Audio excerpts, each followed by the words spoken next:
Hello everyone, welcome back to B T R ಪಾಕಶಾಲೆ. ನಾನಿವತ್ತು ಧಾರವಾಡ ಪೇಡ ಮಾಡೋದು ಹೇಗೆ ಅಂತ ತೋರಿಸ್ತಿದ್ದೀನಿ. ನಾನಿಲ್ಲಿ 1 ಕಪ್ ಹಾಲಿನ ಪುಡಿ, 3/4 ಕಪ್ ಹಾಲು, 1 ಕಪ್ ಸಕ್ಕರೆ ಪುಡಿ, ತುಪ್ಪ ಹಾಗೆಯೇ ಏಲಕ್ಕಿ ಪುಡಿನ ತೊಗೊಂಡಿದ್ದೀನಿ. ನಾನಿಲ್ಲಿ ಒಂದು ಪ್ಯಾನಲ್ಲಿ 1 ಸ್ಪೂನ್ ತುಪ್ಪನ ಹಾಕ್ಕೊಂಡು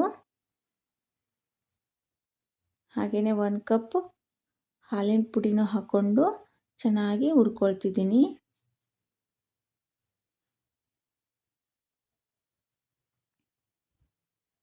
ನಾವು ಕೈ ಬಿಡದೆ ಹುರ್ಕೊಳ್ಬೇಕು, ಯಾಕಂದರೆ ತಳ ಹಿಡ್ಕೊಂಡ್ಬಿಡುತ್ತೆ.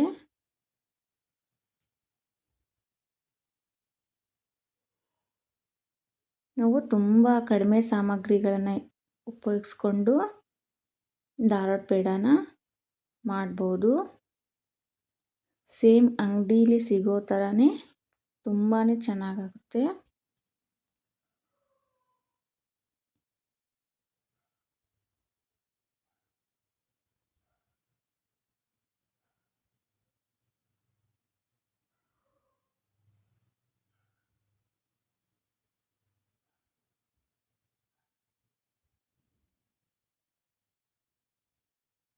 ಇವಾಗ ನೋಡಿ ಸ್ವಲ್ಪ ಸ್ವಲ್ಪನೇ ಕಂದು ಬಣ್ಣ ಬರ್ತಾ ಇದೆ.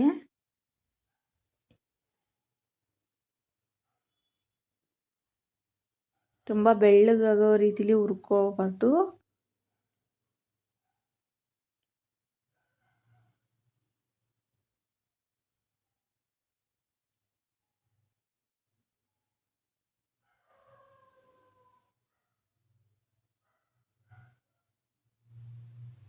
ಇವಾಗಿದು ಸ್ವಲ್ಪ ಸ್ವಲ್ಪನೇ ಕಂದು ಬಣ್ಣಕ್ಕೆ ಬರ್ತಿದೆ. ತುಂಬ ಕಪ್ಪಗಾಗೋ ಥರನೂ ಹುರ್ಕೊಳ್ಬಾರ್ದು.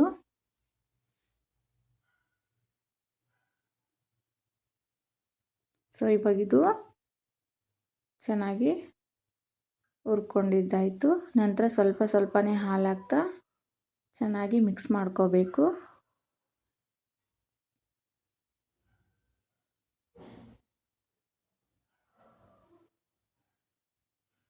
ನಾವು ಲೋ ಫ್ಲೇಮ್ನಲ್ಲೇ ಇಟ್ಕೊಂಡು ಮಾಡಬೇಕು.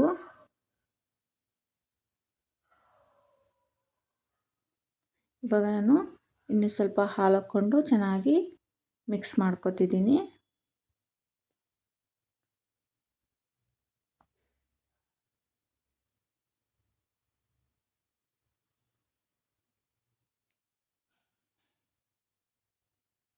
ಇನ್ನೂ ಸ್ವಲ್ಪ ಹಾಲು ಹಾಕ್ಕೊಂಡು ಚೆನ್ನಾಗಿ ಮಿಕ್ಸ್ ಮಾಡ್ಕೊತಿದ್ದೀನಿ.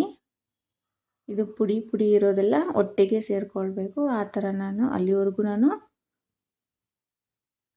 ಲೋ ಫ್ಲೇಮ್ನಲ್ಲೇ ಮಿಕ್ಸ್ ಮಾಡ್ಕೊತೀನಿ.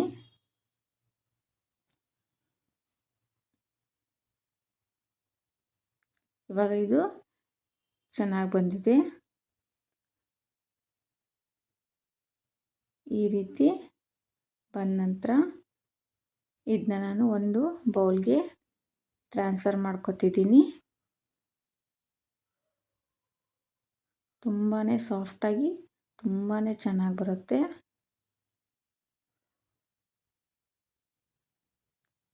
ಇವಾಗ ನಾನು ಇದನ್ನು ಒಂದು 5 ನಿಮಿಷ ತಣ್ಣಗಾಗಲಿಕ್ಕೆ ಬಿಟ್ಟು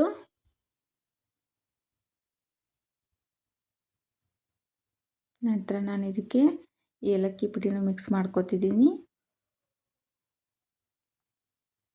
ಇವಾಗ ನಾನು ಸಕ್ಕರೆ ಪುಡಿನೂ ಮಿಕ್ಸ್ ಮಾಡ್ಕೊತಿದ್ದೀನಿ.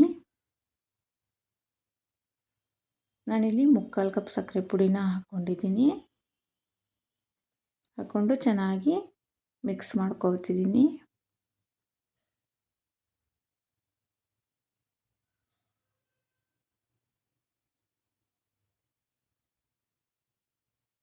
ಇವಾಗ ನಾನು ಒಂದೊಂದನ್ನೇ ಉಂಡೆ ಶೇಪಲ್ಲಿ ಮಾಡ್ಕೊತಿದ್ದೀನಿ. ನಿಮ್ಗೆ ಯಾವ ಶೇಪಲ್ಲಿ ಬೇಕೋ ಆ ರೀತಿಯಲ್ಲಿ ಮಾಡ್ಕೋಬೋದು.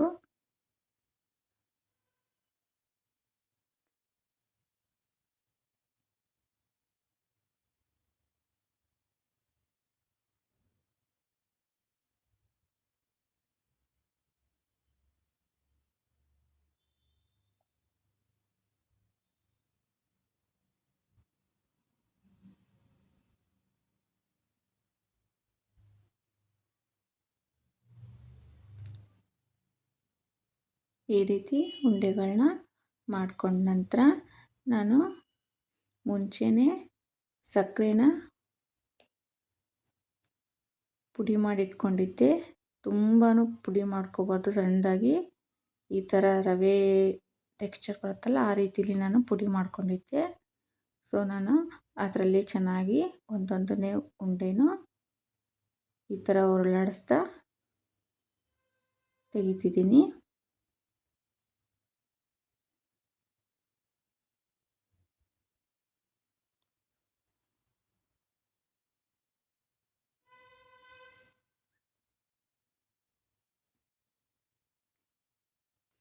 ಬೇಕಿದ್ದರೆ ನೀವು ಒಂದೆಳೆ ಪಾಕನೂ ತಗೊಂಡು ಈ ಪೌಡರ್ನ ರೆಡಿ ಮಾಡ್ಕೋಬೋದು.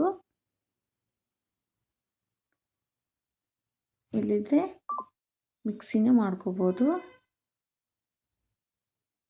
ತುಂಬಾ ಚೆನ್ನಾಗಿರುತ್ತೆ. ನೀವು ಮನೇಲಿ ಟ್ರೈ ಮಾಡಿ. Thank you.